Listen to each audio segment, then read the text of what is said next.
Järgnevalt annan üle intellektuaalsete väljundite eelarve sisestamisest. Kõikidel projektidel ei ole intellektuaalseid väljundeid, et jälgige kindlasti lepingust, millistele asutustele ja kui suures mahus on intellektuaalsete väljundite eelarvet eraldatud. Intellektuaalsete väljundite toetuse all on võimalik näidata vaid konkreetse intellektuaalse väljundi loomisega seotud tööpäevade arvu. Üldised projekti juhtimise ja administreerimise kulud tuleb tegelikult katta projekti juhtimise ja elluviimise eelarverealt.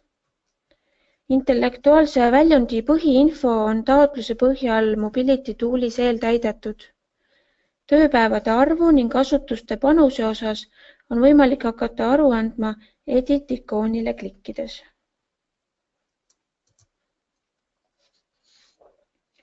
Intellektuaalse väljundi detaile sisestades tuleb lähtuda sellest, et intellektuaalse väljundi loomise alguse ja lõpu kuupäev peab mahtuma projektiperioodi sisse. Intellectual Outputs vahelehele klikkides avaneb eelarve, mis on eeltäidetud meie andmebaasis oleva info põhjal teie projekti intellektuaalsete väljundite kohta. Info pärineb heaks kiidetud projekti taotlusest, kus oli toodud intellektuaalse väljundi kirjeldus ja väljatöötamise ajavahemik.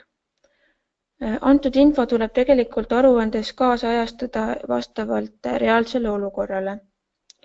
Samuti tuleb sisestada töötajate kategooriad ning reaalne tööpäevade arv iga asutuse kaupa eraldi.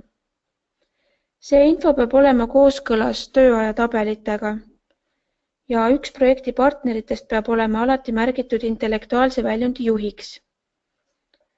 Juhime tähelepanu, et eelarves on võimalik arvestada vaid nende isikute tööpäevi, kes on vastava partnerasutuse töötajad.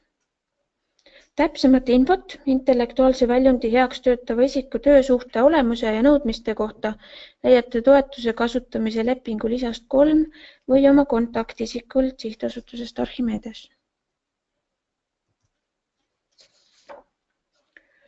Intellektuaalse väljundi puhul on vajalik tõestada tööpäevade arvu, mis igal asutusel konkreetse väljundi loomuseks kulus.